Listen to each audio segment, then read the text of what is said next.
السلام علیکم۔ ہمارے آج کی ویڈیو میں آپ سنیں گے حضرت آسیہ اور بال بنانے والی ملازمہ کی ظلم کی داستان۔ کیوں حضرت آسیہ کی زندہ جسم سے کھال کھنچوائی گئی اور پھر مرچ لگوائی گئی۔ اگر آپ بھی ایمان والے ہیں تو ہم تک ایمان پہنچانے والوں کی محبت میں واقعے کو آخر تک ضرور سنیں۔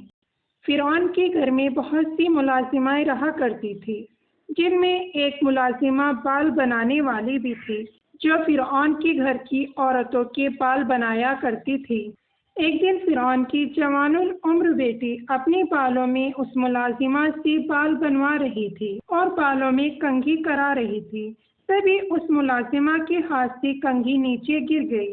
اس نے کنگھی اٹھاتے ہوئے اللہ کا نام لیا کہ میں موسیٰ علیہ السلام کے رب پر ایمان لائی۔ جب یہ الفاظ اس کی جوان لڑکی نے سنے، جو فرعون کی کمبخت بیٹی تھی، اس نے کہا، تو میرے باپ کو خدا نہیں مانتی؟ اس نے کہا، ہرگز نہیں، میں تو موسیٰ علیہ السلام کی رب کو مانتی ہوں۔ یہ سن کر اس بیٹی کو بہت غصہ آیا اور اس نے بال بھی نہیں بنوائے اور وہاں سے اٹھ گئی اور اپنے باپ فرعون کے پاس پہنچی اور جا کر کہنے لگی، ابو، ہمارے گھر میں، ہمارے محل میں ایسی عورتیں ہیں جو آپ کو خدا نہیں مانتی، ہمارا دیا کھاتی ہے اور ہماری ہی مخالف ہے اور ہماری ہی دشمن ہے۔ فرعون کو بڑا ہی غصہ آیا، کہنے لگا، اچھا، میں ابھی انہیں سیدھا کر دیتا ہوں۔ فرعون نے تاج سر پر رکھا اور دربار لگوا لیا۔ اس خادمہ کو بلوایا گیا اور خادمہ سے کہا کہ اسے زمین پر لیٹا دو۔ اس بیچاری کو زمین پر لیٹا دیا گیا۔ اس کے دونوں ہاتھوں میں اور دونوں پاؤں کے اندر کیلیں گاڑ کر زمین کے اندر دھسا دی گئی، گویا اس کے ہاتھ اور پاؤں ہل نہیں سکتے تھے۔ اس عورت سے کہا گیا کہ تم اپنی اس بات سے واپس لوٹ آؤ۔ وہ کہنے لگی، ہرگز نہیں، مجھے ایمان کا وہ مزہ مل گیا کہ اب میں واپس نہیں آ سکتی۔ فرعون نے کہا، میرے پاس تیرا علاج ہے، میں تیرا علاج کرتا ہوں۔ کون سا علاج؟ اس نے کہا، علاج یہ ہے کہ تیری چند ماہ کی دودھ پیتی بچی ہے، میں اس کو بلواتا ہوں۔ چنانچہ اس نے یہی کیا اور اس کی دودھ پیتی بچی کو بلوایا اور خادمہ کے سینے سے کپڑے ہٹوا دیے اور بچی کو لا کر اس کے سینے پر لیٹا دیا۔ معصوم بچی جب ماں کے سینے پر لیٹی تو اس نے ماں کے پستانوں سے دودھ پینا شروع کر دیا۔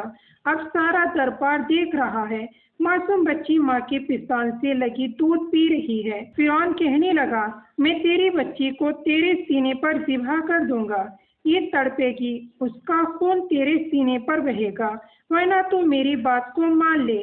وہ کہنے لگی، ہرگز نہیں، ایمان اتنا قیمتی ہے، میں یہ قربانی کر لوں گی، لیکن خود ایمان سے نہیں ہٹ سکتی۔ چنانچہ فرعون نے کیا کیا کہ اس کی بیٹی کو قتل کرنے کا حکم دیا۔ ایسے ظالم تھے وہ۔ ایک نے خنجر کو ایسے زور سے مارا گردن کے اوپر کہ اس بچی کو ماں کے سینے پر ذبح کر دیا، گردن کو اس کے جسم سے جدا کر دیا۔ نازک پھول سی بچی ماں کے سینے پر تڑپنے لگی، ماں کے سینے پر خون کا فوارہ چھوٹا۔ سوچئے ماں پہ کیا گزر رہی ہوگی۔ بالآخر جب بچی ٹھنڈی ہو گئی تو وہ کہنے لگا، بات مانتی ہو کہ نہیں؟ اس نے کہا کہ نہیں مانتی۔ کہنے لگا، اچھا، تمہارا اور علاج کراتا ہوں۔ فرعون نے بڑے بڑے بچھو پالے ہوئے تھے جس سے وہ دشمنوں کو سزائے دیتا تھا۔ اس نے کہا، اس عورت کے ننگے بدن پر سب بچھوؤں کو ڈال دیا جائے۔ چنانچہ بچھوؤں کو ڈال دیا گیا۔ اس ملازمہ کے جسم پر ہزاروں بچھو ریگنے لگے اور کاٹنے لگے۔ اس عورت کو اتنی تکلیف ہوئی کہ مچھلی کی طرح تڑپنے لگی اور اسی زہر کی وجہ سے اس بیچاری کی موت آ گئی، وہ شہید ہو گئی۔ جب فرعون نے دیکھا یہ بھی ٹھنڈی ہو چکی، فرعون گھر آیا، اپنی بیوی آسیہ کو یہ کہنے لگا، آسیہ، تم نے دیکھا میں نے ایسی عورت کا کیا حشر کیا جو موسیٰ علیہ السلام کے خدا پر ایمان لائی۔ میں نے اس کو یوں مروایا، اس کی بیٹی کو اس کے سینے پر ذبح کروایا۔ بیوی آسیہ خود بھی ایمان لا چکی تھی۔ بیوی آسیہ کہنے لگی، تم مردود ہے، ظالم ہے، تو نے ایک معصوم بچی کی جان لی اور ایک ماں کی جان لی، معصوم بچی کو ذبح کیا، تو کتنا بدبخت انسان ہے۔ فرعون کو اپنی بیوی آسیہ کی حسن و جمال کی وجہ سے بڑی محبت تھی۔ بیوی آسیہ اتنی خوبصورت تھی کہ ان کے اوپر یہ چاند چھڑکتا تھا۔ عاشق تھا، ان کو بھی یہ پتا تھا کہ اس کو ان سے کتنا تعلق ہے، لیکن ان کے دل میں اس کے بارے میں نفرت آ چکی تھی۔ وہ کہنے لگی تو کتنا بدبخت ہے، تو نے معصوم بچی کی جان لی۔ فرعون نے جب یہ سنا تو کہنے لگا آسیہ کیا تم مجھے خدا نہیں مانتی؟ وہ کہنے لگی تجھے ہرگز نہیں مانتی، میں تو موسیٰ علیہ السلام کی پروردگار پر ایمان لا چکی ہوں۔ جب اس نے یہ سنا تو اس کا دماغ ابلنے لگا، کہنے لگا اچھا پھر دیکھ میں تیرا کیا حشر کرتا ہوں۔ وہ کہنے لگی تو جو کر سکتا ہے وہ کر لے، میں بھی پیچھے ہٹنے والی نہیں۔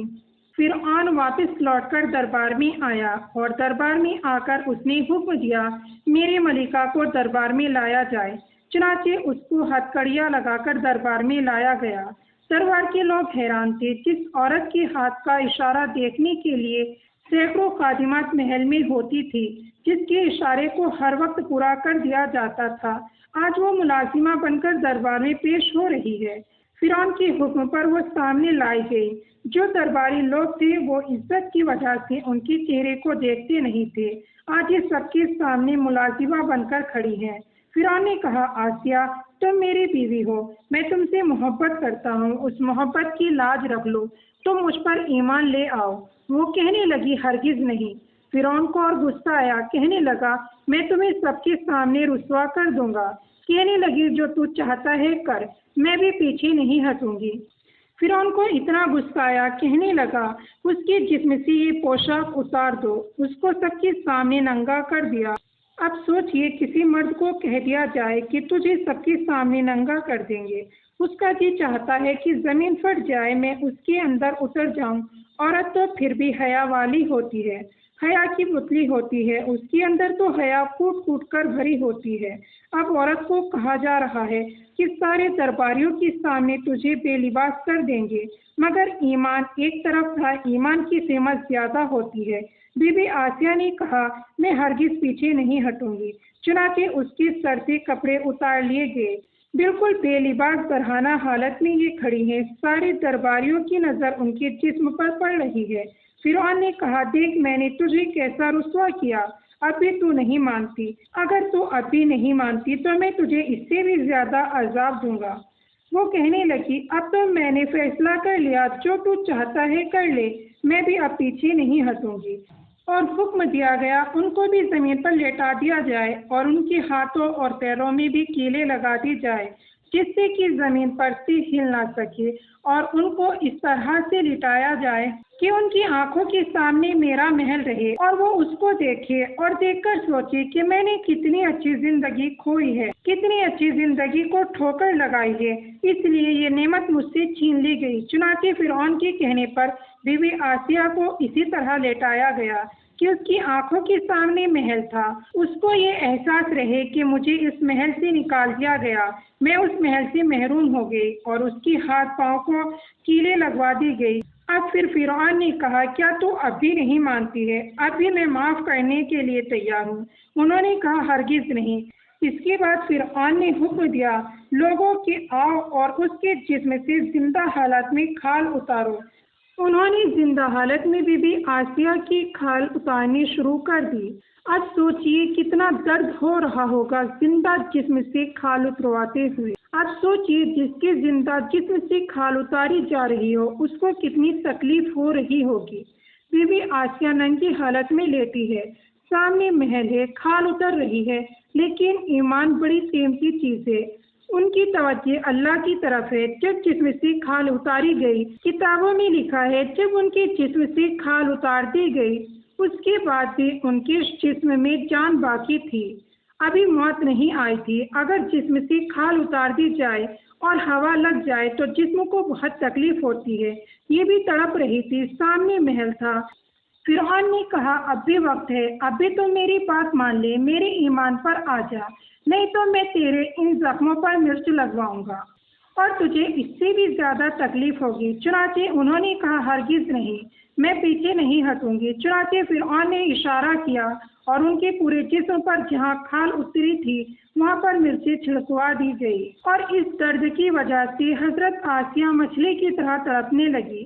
اس وقت ان کی نظروں کے سامنے محل تھا، ان کی نظر محل پر پڑی، انہوں نے اس محل کو دیکھا اور سوچا کہ میں اس محل میں رہا کرتی تھی اور اب اس محل سے نکال دی گئی ہوں۔ انہوں نے اللہ تعالیٰ سے دعا کی، جس کو قرآن پاک میں بھی نقل کیا گیا ہے، اے اللہ، اس کمینے نے مجھ کو اپنے محل سے نکال دیا اور کہتا ہے کہ میں نے تجھے محروم کر دیا۔ اللہ تعالیٰ، میں محل تو نہیں مانگتی، مجھے اپنے پاس جنت میں جگہ عطا فرما دیجیے۔ اللہ تعالیٰ نے ان کی دعا کو قبول کر لیا اور بالآخر انہوں نے تڑپ تڑپ کر جان دے دی۔ اب آگے بھی سنیے گا۔ ان دونوں عورتوں نے ایمان کی خاطر قربانی دی اور اللہ سے جو مانگا انہیں مل گیا۔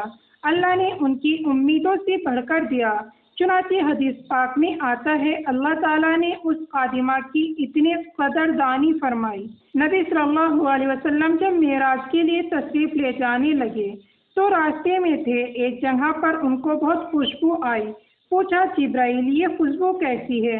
جبرائیل علیہ السلام نے عرض کیا، اے اللہ کے نبی صلی اللہ علیہ وسلم، یہاں اس خادمہ کی خبر ہے جو فرعون کی بیٹیوں کی بال بنایا کرتی تھی اور وہ شہید ہو گئی تھی، اس کی قبر سے ایسی خوشبوئیں اٹھ رہی ہیں۔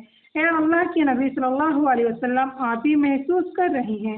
سوچئے تو صحیح، جس نے اللہ کے نام پر جان دی، اللہ نے خبر کو جنت کا ایسا باغ بنا دیا، خبر سے خوشبوئیں اٹھ رہی ہیں۔ اللہ کے محبوب نے وہ خوشبو محسوس کر لی۔ اور دوسری روایت میں آتا ہے کہ جب حضرت خدیجہ رضی اللہ عنہ کی وفات کا وقت قریب آیا تو انہوں نے نبی صلی اللہ علیہ وسلم کے سامنے اظہار کیا، میری حالت اب غیر ہو رہی ہے۔